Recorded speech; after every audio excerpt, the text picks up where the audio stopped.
Hello, in this video we're going to discuss the Maori part 2. So we'll just continue about Honehika because in case you're wondering, that's how you spell his name. It's not two words, it's one word.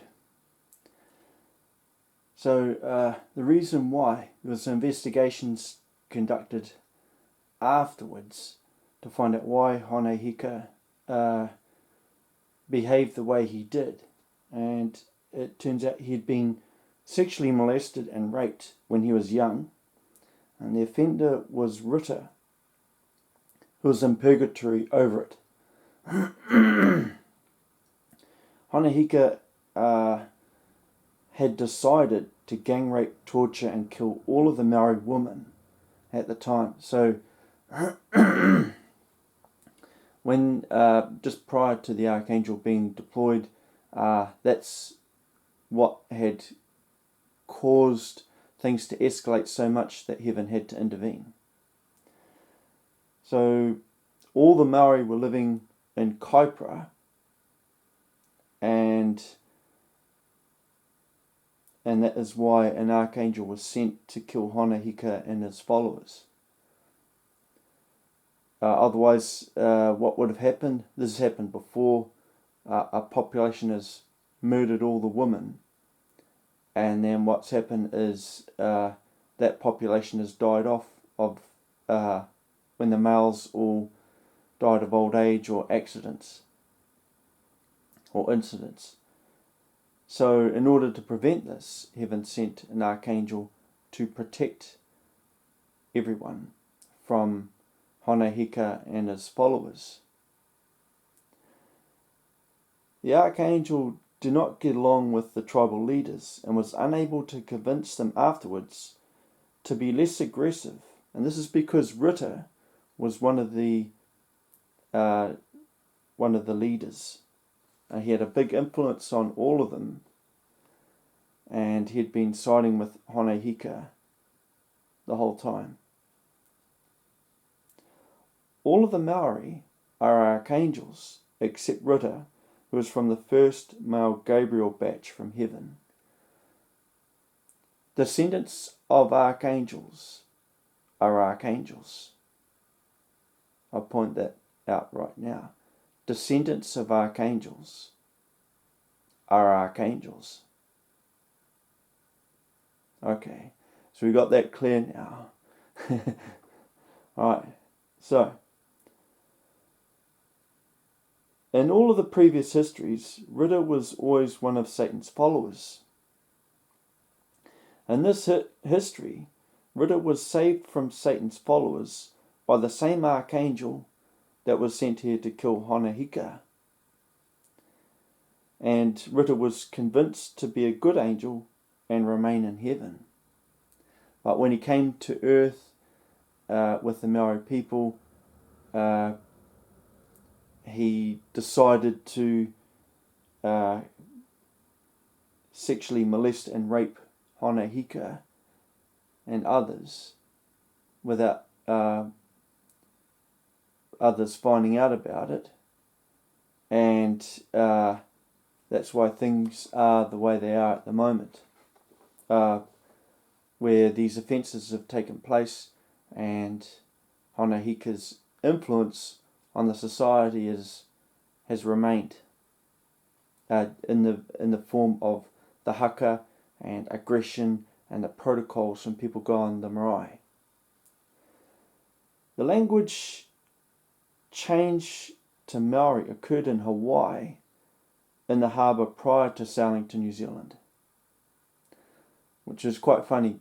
One moment they're speaking English, the next minute everyone is speaking Maori, which surprised everyone on the shore who were from Hawaii, who were sent to live in Hawaii, and the people from Hawaii all started speaking Hawaiian. The entire team had to be trained as astronauts, not just in survival to live in New Zealand, because their journey involved 4 weeks of space travel. So not only is everyone an archangel, everyone is also an astronaut. The Maori in heaven are good, kind, polite, non-aggressive people who uphold the utmost dignity and respect for James Cook, who is the Holy Spirit, and helped Maori significantly by coming to New Zealand. Prior to James Cook, there were no blacksmiths in New Zealand, so none of the Maori are blacksmiths. On board the Endeavour there were two. One brought his family and stayed in New Zealand and helped the Maori people by teaching them how to build houses. His name was John Carpenter. So the Maori were living in the equivalent of bivouacs, which is freezing, particularly during winter. All through the year you have a cold night and you're sleeping in animal skins. Whenever it rains, everyone gets wet. It's as simple as that. And many died from the cold prior to James Cook's arrival. There's a lot of lies about James Cook's arrival.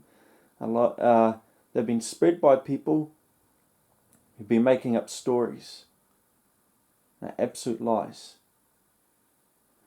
Alright, so he was a very, very positive influence on New Zealand, on the Maori people. Houses are very, very important, and there's more you can do with the tools that are made by blacksmiths than just building houses. The Maori thrived because of this and are still here to this day, but cannot speak Maori. Instead, they all speak Te Reo, which is not Maori. The Maori in heaven do not speak Te Reo and consider the language offensive because it is an insult to Maori. The people responsible for creating Te Reo are sinister individuals who did it deliberately in order to kill the Maori language. And they did this, you can tell they swapped certain words, and one of them was they swapped child for dog. So the Maori word for dog is what they call children today. The language was lost in 2002 when the last Maori speaking person died. In heaven, no one does hakas. The Maori people do not do haka, and they do not bulge their eyes or hiss or spit at people. As I said, kind and dignified and good people. The New Zealand people in heaven, including the Maori, live on 8 planets. So that's how big the population has increased to. There's 8 planets full of New Zealanders. They do not have a separate planet for Maori. Okay, so everyone is together. When a person who's Maori dies and they wind up in the control room or in heaven, just be aware to be respectful to God, Mary, Jesus, and the Holy Spirit, and the other people there. Do not bulge your eyes or poke tongues or spit at people, hiss or do a haka or anything like that. Just be respectful and listen to the Maori that are there and other archangels, and everything will be okay. If you offend God by doing a haka or anything like that, you'll get purgatory, and you wind up getting whipped in purgatory for a minimum of 80 years. So that's something to remember, and in heaven you have a good time. All the Maori and New Zealanders hang out together, and they have a good time. I'm the Archangel Daniel, and I'm from heaven.